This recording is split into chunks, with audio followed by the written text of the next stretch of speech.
must excuse me. I've grown quite weary.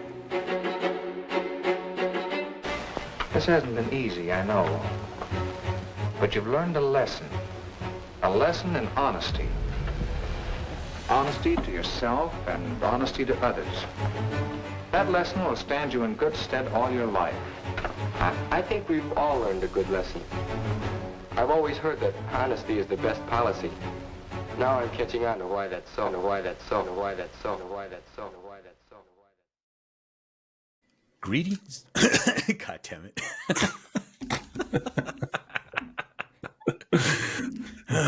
Salutations. Dry throat. Greetings, dear listeners, and welcome to Tales from Aztlantis, where we take you on a journey through Chicano, Mexicano, and Mesoamerican history and archaeology, and we help combat the spread of disinformation about these very topics. We are your hosts, Curly Tlapoyawa. And Ruben Ariano Tlacateca. What is up, sir? How have you been? Nothing much. I mean, everything's dandy over here. Nothing Thriving new. in this apocalyptic wasteland. Nothing to see. Everything's fine. Except for that fire behind me. Don't worry about that fire. Everything's going to be fine. Yeah, Our AI overlords are handling this. Yeah, we're in good hands, I'm sure. Well, this is the first episode of season 5. So that is quite amazing to me that we're already on season 5. It's very Temporada cool. 5. Vamos a traducir en español simultáneamente. Yeah, I'd be lost. But yeah, holy shit, season 5. 5 seasons of this. I don't believe it. We've come a long way, sir. And thank you to all of the listeners out there who've continued to support us, who've continued to listen and become Patreon members and participate in the Discord and buy our merch. We really appreciate it. It means a lot to us to know that, that we're having an impact. Some impact. Yeah. I mean, a little bit. But that, you know what? Tidbit. If even only a couple of people, listen and it changes their worldview or it helps them, it makes them feel empowered in some way. That's worth it to me. We do appreciate the people who have reached out, who've left messages on the what is it? Spotify? The Spotify on not Spotify. What's it? Buzzsprout. When they leave the message on the Buzzsprout feed and on Patreon as well, and the suggestions that we've gotten from the listeners. I know that there's a few that have been on our list for quite a while, and we promise we're going to get to most of that stuff eventually. But this is a labor of love, and so we do this when we have time and we're both available to hop on and discuss these things. But if you're not, dear listeners, we are going to continue. We're not going to stop because, they can't stop us, man.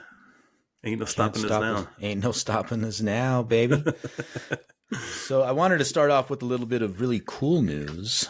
This just came out in El Universal just a few days ago, and they announced that 78 escuelas secundarias in Mexico City are going to begin teaching classes in Nahuatl.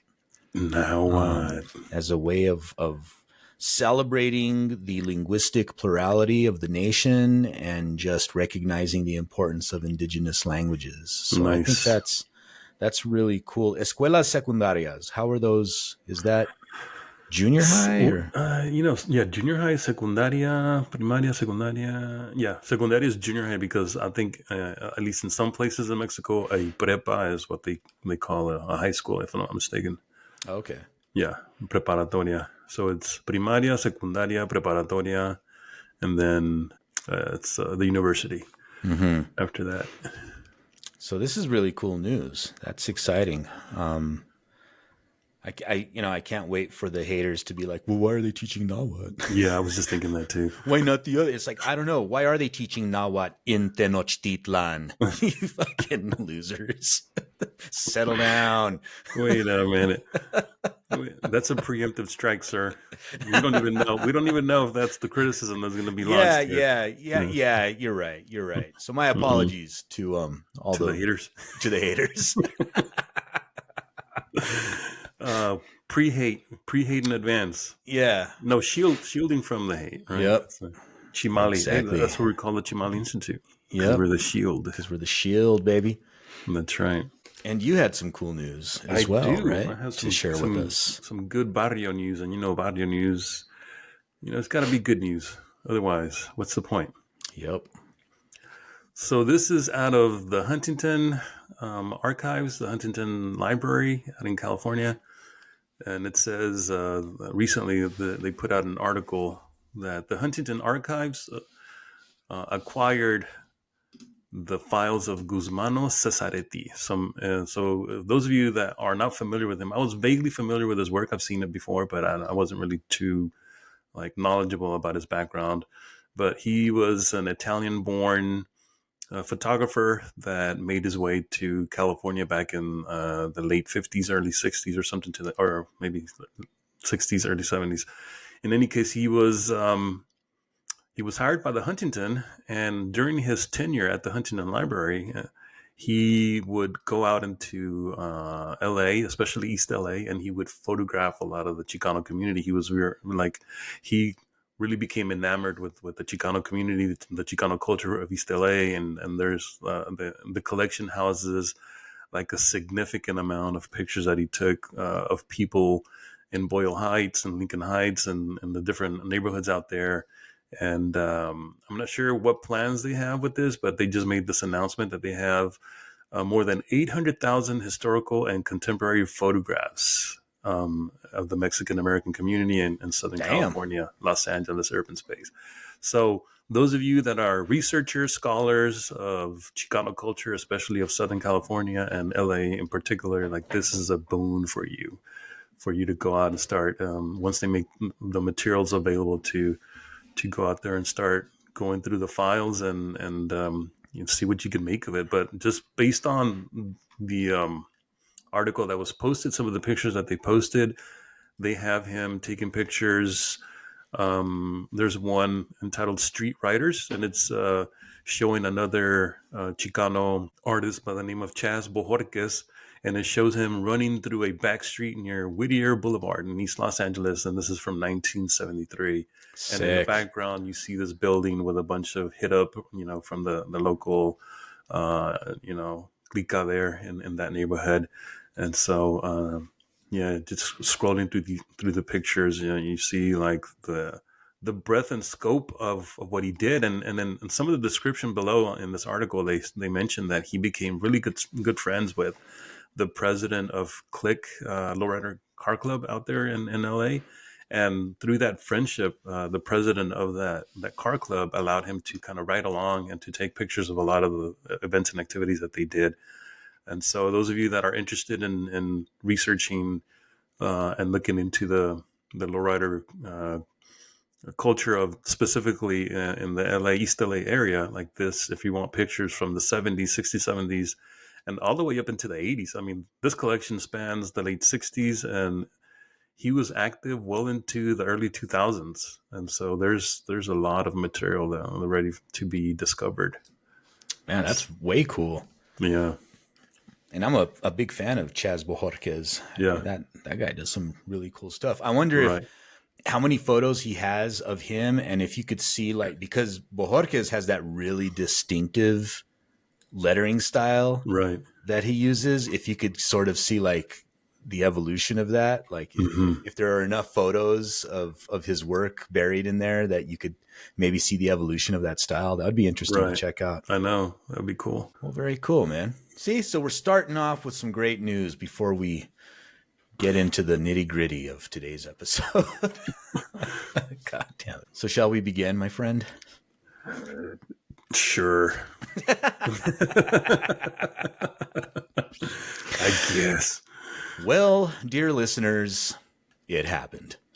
Like a super shitty reboot of a failed TV show that nobody asked for, Donaldo Octavius Frump is back for season 2.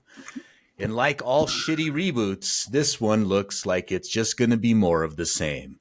A rancid clown car of tired, racist bullshit.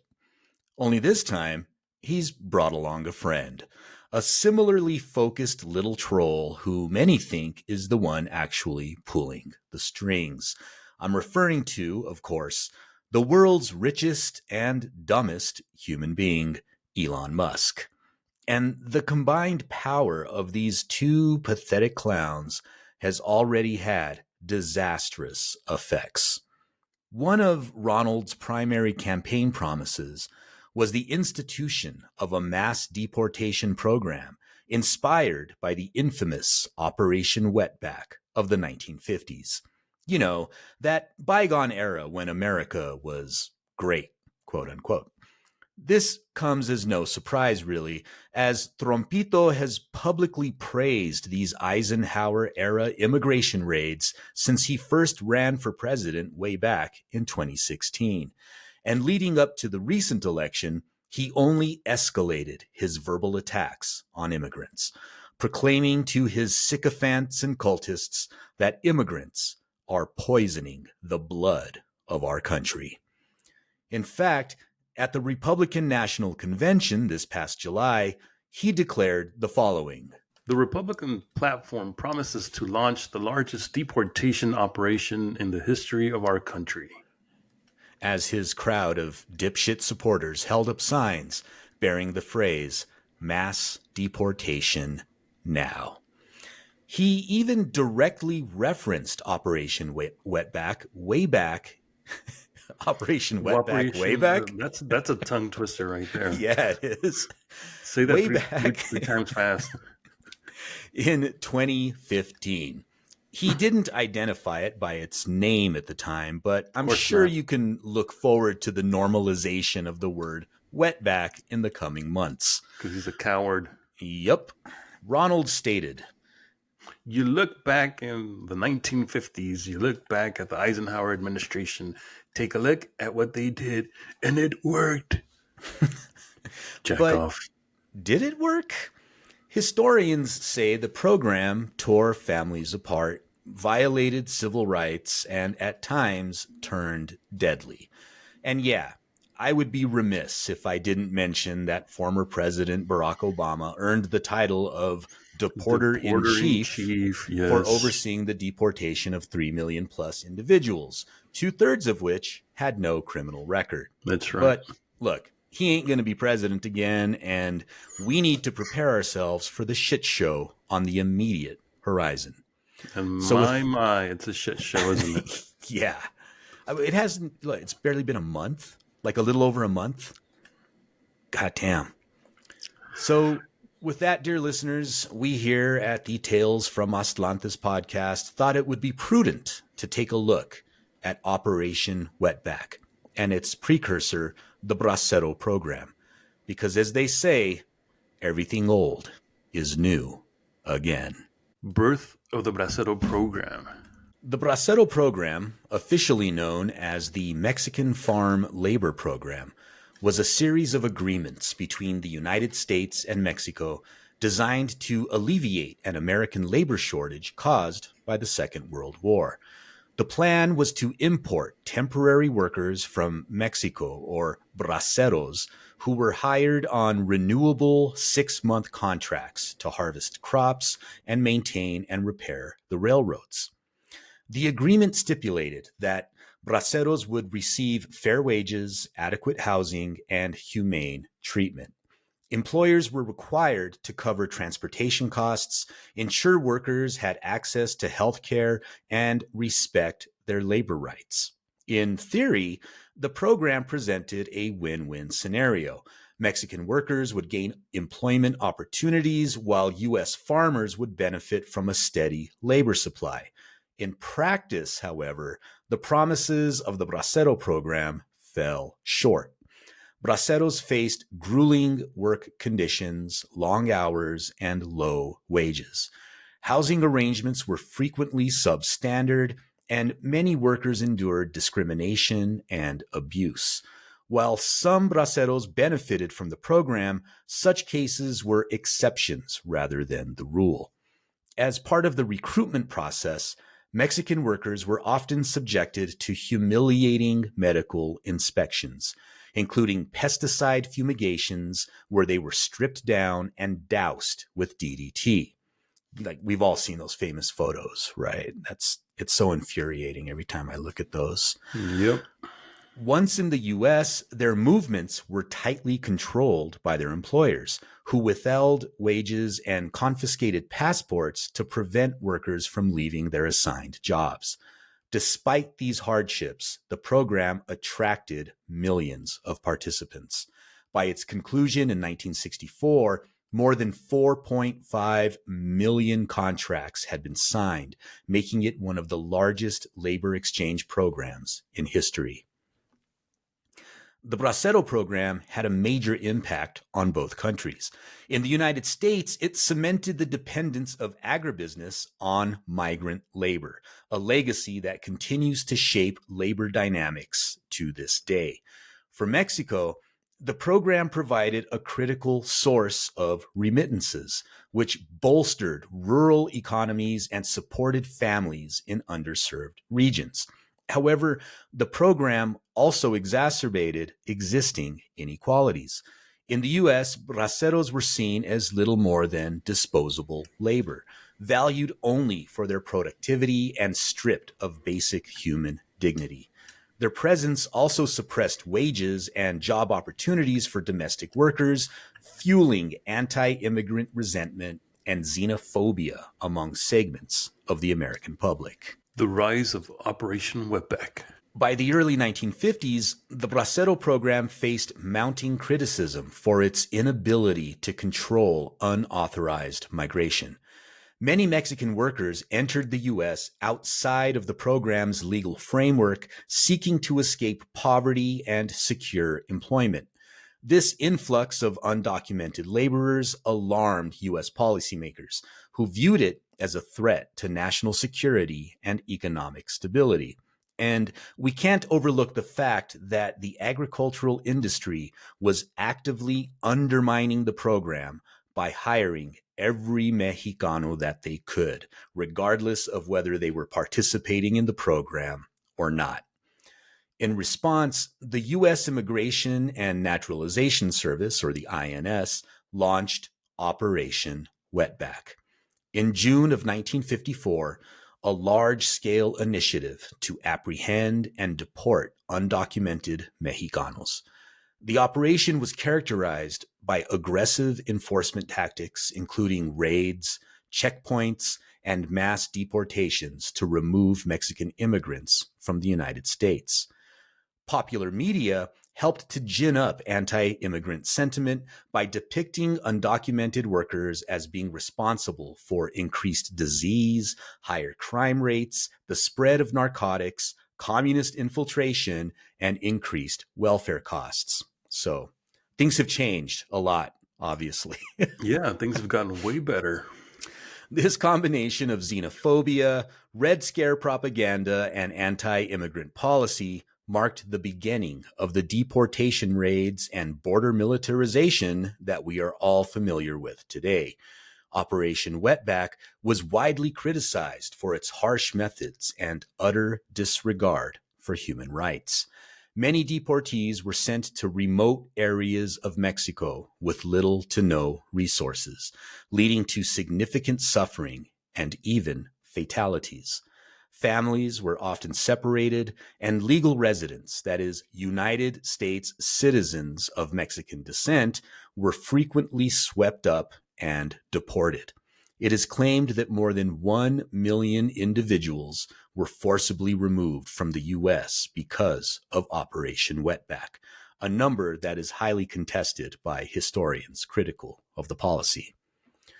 By the 1960s, the Bracero program faced growing opposition from labor unions, civil rights activists, and policymakers. Critics argued that the program exploited workers, suppressed wages, and perpetuated systemic inequalities. The rise of the Chicano movement further amplified calls for reform, as Mexican-American activists demanded fair treatment and improved working conditions for all laborers.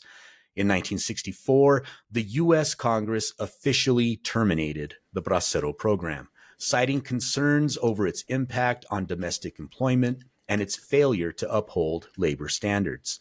While the program's conclusion marked the end of an era, its legacy continues to influence immigration policy and labor relations for decades. The hell ships. In the early days of the operation, immigrants were initially returned to Mexico by air, but this method was quickly abandoned by Congress due to its high cost. Instead, undocumented workers were typically bused to detention centers where they were confined in overcrowded conditions before being loaded onto banana boats in Port Isabel, Texas. From there, they were transported by boat lift at a cost of a mere $8 per person. These boat lifts soon became the most controversial aspect of the operation. The 2-day journeys subjected many workers to overcrowded and unsanitary conditions, forcing them to sleep side by side in the cargo holds. In such tight quarters, workers often formed watch groups to guard against theft or assault. In an interview with CBS News, author and immigration historian May Nye had this to say about the boat lifts. I would describe it as a very cruel operation of deportation, but also it was a kind of political theater. It did not solve the issue of undocumented migration. There was a big expose that these ships were barely converted freighters that were very old and dirty. One person in Congress called them, quote, hell ships. According to Nye, migrants were sometimes left in the scorching Mexican desert, with temperatures soaring over 100 degrees. In one case, 88 people died from mass stroke, and more would have died had the Mexican Red Cross not come to their rescue, Nye said. Gonzalo Alvarado Sr., a 16-year-old ranch hand in Fresno who was caught up in Operation Wetback, described the ordeal as follows. When you would sleep in the boat, you were touching people. You would wake up and couldn't handle the smell, so you would go to the deck. It was very dangerous. We made groups of 10 people to sleep. 9 would go to sleep, and 1 would stay sitting up and watch out for everyone else. The next person to wake up would then keep watch. When Alvarado's boat finally reached Veracruz, 3 of his fellow passengers were missing. No one could explain what had happened to them. The boat lift operations ended in September 1956 after a tragedy on the vessel Mercurio, where 7 workers drowned during an apparent escape attempt, triggering a riot on board. A New York Times article described the boat as resembling an ancient penal ship. Approximately 500 Mexican nationals were crammed onto the vessel, which had just 2 lifeboats with a capacity for only 48 people. These conditions did not improve for workers once they reached Mexico. Many were given just 10 pesos, a paltry sum, far too little for travel expenses, and a sandwich, then left to find their way home, sometimes hundreds of miles away using cargo trains. A failed program. By the end of the summer of 1954, the U.S. Border Patrol declared victory, claiming to have resolved the issue of undocumented immigration through a sweeping display of police power that purportedly removed over 1 million individuals from the country. However, according to UCLA historian Kelly Lytle Hernandez, author of Migra, A History of the U.S. Border Patrol, this claim was far from accurate. In her book, Hernandez explains that in reality, the Border Patrol, with just over 1,000 agents in 1954, spent much of their time brokering informal agreements with employers and agricultural growers. these backroom deals aimed to pressure growers into replacing undocumented laborers with legal Mexican workers recruited under the Bracero program. Hernandez has stated, "The claim of 1 million deportations in 1954 is completely misleading. A significant portion of those apprehended during the summer and at other times were caught multiple times, often within the same day." So, nice way of padding the numbers there. Pretty much. Historical records also reveal that many individuals included in the deportation statistics were not formally processed. In some cases, agents simply observed people crossing back into Mexico and recorded them as voluntary departures. How convenient. Without further questioning. Oh, look, they're going back on their own. Yeah. Hernandez has emphasized that the figures often cited from this period were exaggerated, painting a misleading picture of the operation's effectiveness and the extent of its impact. The failed program came to a close in 1964. So, no, Ronaldo Frump, the inspiration for your shitty plan didn't work then, and it isn't going to work now. It's like those cheap, shitty hats that you like to wear, say, MAGA. Mexicans aren't going anywhere. That's right, MAGA. It's interesting to see how similar everything is right now. It's like you said, everything old is new again, right? I mean, yeah, just this nothing new under the sun. Just rehash the same old story: anti-immigrant, xenophobia, racism, colorism. Yeah. I mean, and then overstate your accomplishments, and then just declare victory and move on. Right? Yeah. Mission accomplished, as Bush, was that W? Yeah, W. Yeah. Mission accomplished. Okay. Yeah, it's incredible, and the one thing that I liked, I think it was Nye, that she said that this was just like political theater. Pretty much, that's what it was. Yeah. It's that way today. Her book, Impossible Subjects, when I was in graduate school, and it was one of the best books that I had ever read on the subject of immigration, pertaining to not just Mexican Americans, but just the immigration that occurs along the southern border, right? And so, because she touches upon these different issues, and she brings in other ethnicities into the conversation. The plight of Filipinos, for instance, Chinese immigrants also coming through the Mexican border at the time, and so there was, one of the things that prompted, for instance, the militarization of the Border Patrol, because a lot of people think that it's always been that way. But when it first started out in 1924, if I'm not mistaken, that's when it was institutionalized. It was basically a form of border police to prevent the illegal smuggling of alcohol into the U.S., because this was during Prohibition. And so the Border Patrol was basically trying to catch whom they call the tequileros, people who would bring smuggled tequila into the border and from Mexico to the U.S. And oftentimes people who were not smuggling tequila necessarily, they were just trying to cross the border, or maybe just smuggling other things into the U.S. Would get caught up and rounded up and even get killed in the process.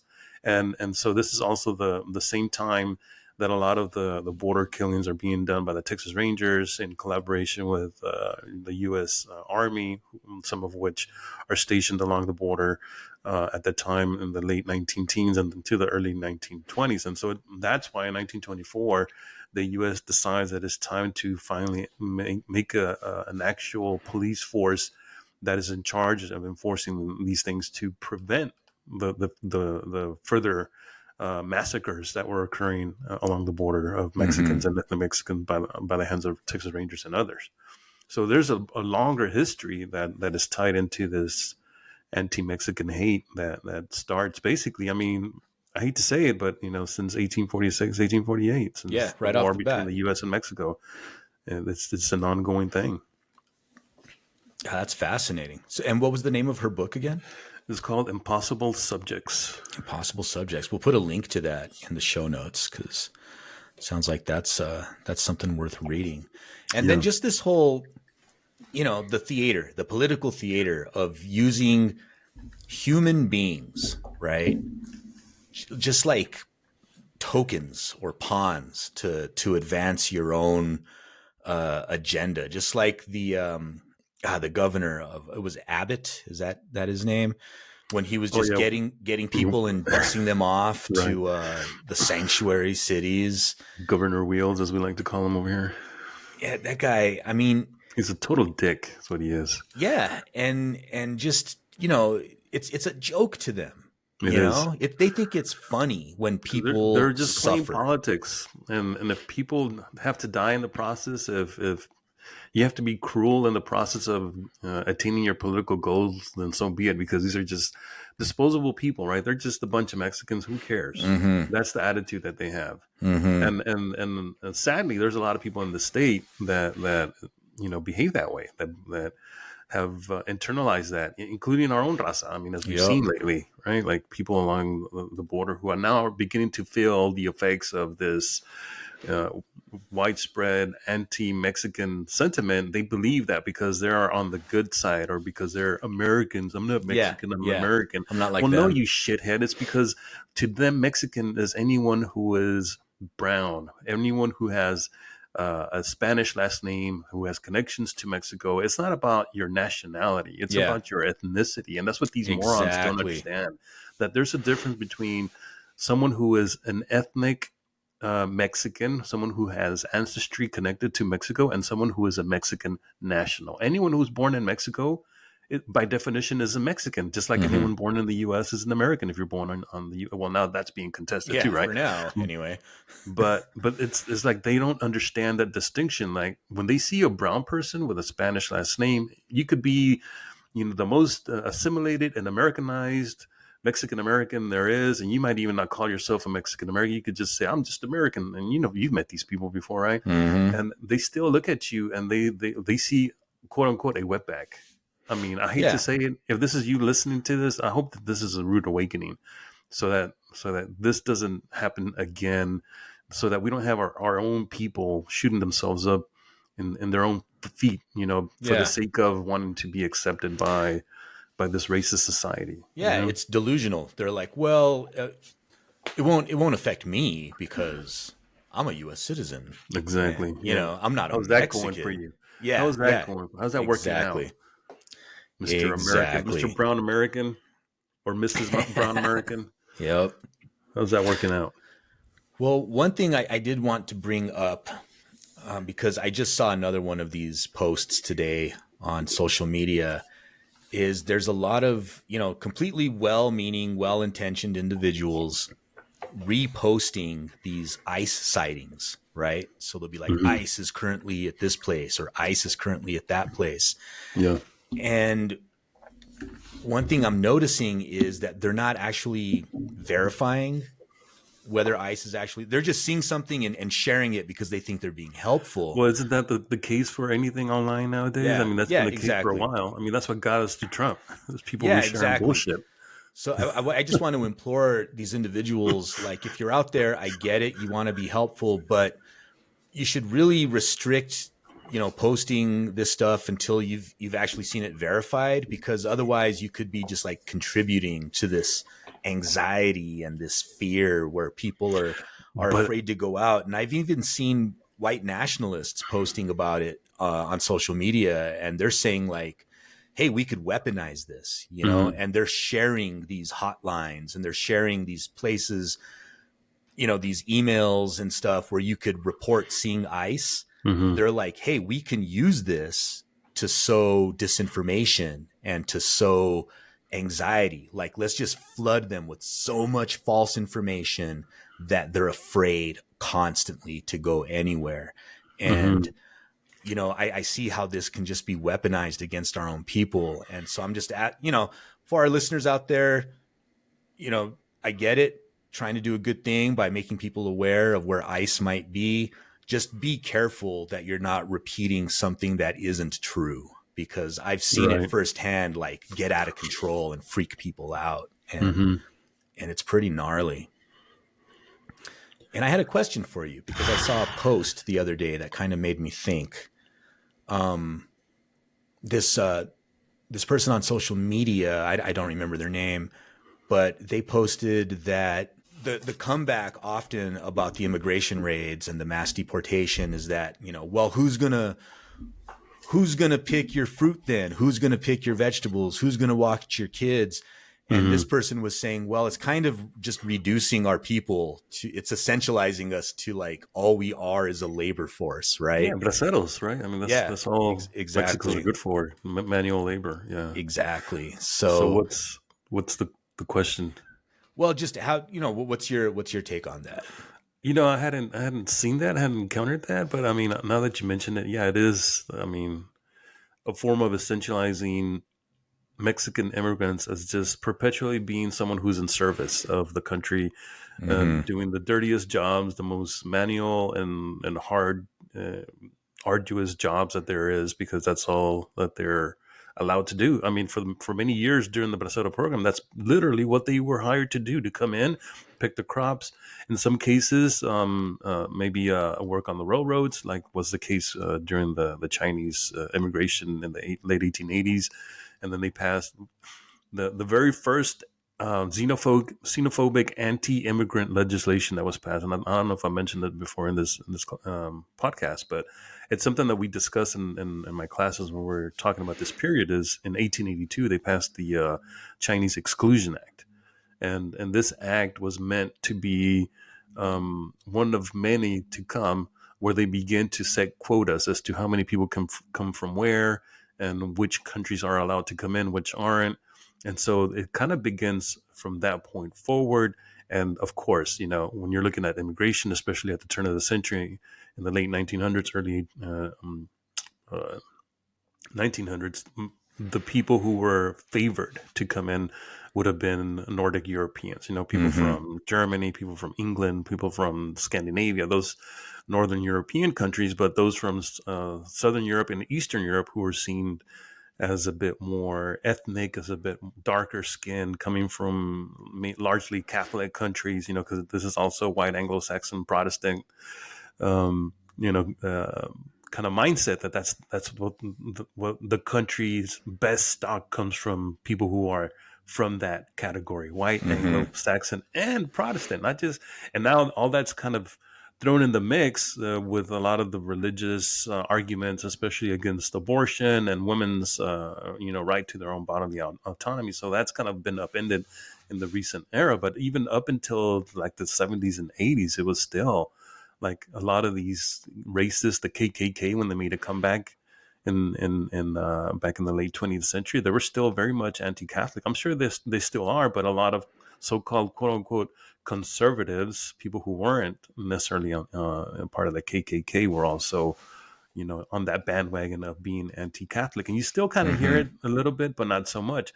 And so, I mean, back to what you were saying, like, what is my thought on that? Yeah, I mean, it is a form of essentializing. It is a form of perpetuating this idea that Mexicans are only good for manual labor, and that's it. And we should, know our place in society. I mean, that was the whole point of the Chicano movement, is to say, no, we're more than this. Exactly. Right? Like, acknowledge us for our humanity, for our dignity, for our history, for and not just because we've contributed, but because we deserve to be heard and to be treated as a human being. Yeah, not just as another tool in this system. Right? We're not just hard workers. We're also fucking humans. So how about you respect us for that? So I think that is a good argument to make. I mean, I know that it comes from a good place when people make these statements. Who's going to pick this and who's going to do that? And sure, but maybe find a different way to convey that message of why. Maybe just say these people are humans, just like me and you. Stop being freaking assholes. Yeah. Right. Yeah, I mean, exactly. It's that simple. It's that simple. It should be that simple. I mean, it is that simple if you've got a fucking brain, or if you have a conscience. Yeah. Some kind of moral code. Yep. It's also an frustrating. understanding of ethics, of what it means to be a human, right? Yeah. So recently, Michelle and I rewatched this movie. It's an older movie called Sleep Dealer. Have you ever seen Sleep Dealer? I love it. I've seen it multiple. It's been a while since I've seen it, but when it first came out, I was like, man, this is. Yeah. It was very impressive. Like Yeah. the whole plot, and yeah. I mean, you want to say a few things about it before I spoil it for the listeners? Well, it had been so long since I had watched it. We have a great single screen independent movie theater here in Albuquerque called the Guild Cinema. And they showed it there as a midnight movie. And I used to host the midnight movies. And then we had it as a rental in at Burning Paradise. But it had been years since I'd watched it. And I just, in the midst of all this immigration stuff, I find myself going back and watching movies that kind of speak on these topics, right? You kind of relate to the topic at hand. And I was like, man, so I need to watch Children of Men. Right. I need to watch Punishment Park, and I need to watch Sleep Dealer again. Dealer, yeah. So we sat down and we watched it, and it's low budget, definitely, but I don't think the budget hurts the story or the impact of what's being said in that movie. I really enjoy that movie, and I think any Chicano out there owes it to themselves. You should watch Sleep Dealer because it's a great freaking movie with a message, with a really good, powerful What's the name message. of the actor that's in it? Wasn't he in Selena? He plays the brother, right? Is that who it was, or was it? You know what? I don't remember. I know his brother in the movie is played by Tenoch Huerta, who was Namor, right? But yeah, the main character, I don't remember the actor's name. There's a book that I read in when I was in college in my undergrad years in Mexican American history. In fact, with Professor Chavez, who became my advisor when I went to grad school. So one of the books that he assigned in his class, in the Mexican American history class, was called Latinos in Film. And in that book, they talk about El Mariachi, and they talk about all these films. And one of the films that comes up in that book is that's the Sleep Dealer. It's in there. Really? So, yeah. And so it was great, because I'd seen the movie, and I never expected it to be in a book. And I was like, oh, wow, look at this. And I forget what the author's saying about it, but he goes deep into the analysis of that. So I'd have to go back and recheck. I didn't even think about it, but yeah. Yeah, and that's another good book. If people are looking for books to sort of read about, quote unquote Latinos in film, like that's a good one that you should. And I'm blanking on the author's name, but I believe the title of the book is Latinos in Film. Well, the concept of the movie was really ahead of its time too, because it's science fiction, but it's science fiction in a way that you could totally see it happening. Like it makes sense that in a dystopian future, the world as it's presented in Sleep Dealer would actually exist. Well, do we want to not spoil it, but do we want to at least say why this is a very significant film that we're talking about? So what is the main thing that's going on in the film? Yeah. Right. So like in the movie in the time of the movie, they've shut down the border, right? Like the border is just like closed off, and there's people in Mexico. They call them cybraceros, which I thought was really clever. And basically, they go to the border towns and they find aren't they called coyotes? Coyotes, I believe so. Yeah. Yeah, and it's like a hacker. Coyote hacker who could basically get you into the United States virtually, yeah. And you plug your body into this machine, and you basically, like we were talking about, you just become a tool, right? You're just a thing in the United States that's doing construction or picking vegetables, and you're controlling this robot virtually from Mexico. Yeah. And they're called the people who run these they're basically like maquiladoras almost, right? Because they're all packed into these buildings, hooked up to these machines. Yep. but they call these buildings sleep dealers because the people, they work nonstop, and it starts to like affect their neurology and their sense of time and space and and reality and all that. Yeah, so it's a really cool sci-fi film. Absolutely. Yeah, and I don't know if that filmmaker went on to do anything else. Yeah, I'm not sure. Which is unfortunate because that was such a cool concept. So the full title of the book is called Latino Images in Film, Stereotypes, Subversion, and Resistance. And it's by Charles Berg Ramirez. So it came out in 2002. So it's over 20 years old at this point. Wow, I didn't realize how old it was. Yeah, because I read it when in school, in college. It must have been the year 2008. Yeah, so it was still kind of fresh back then. Yeah, very cool. Well, for those of you who are premium members, you will be getting an entire extra segment to this episode. Fuck. Epitode. It's an epitode. That's it, man. From now on, we are officially doing episodes. For those of you who are premium members, you will be getting an entire extra segment to this episode in our premium feed. If you are not a premium member, please consider becoming one.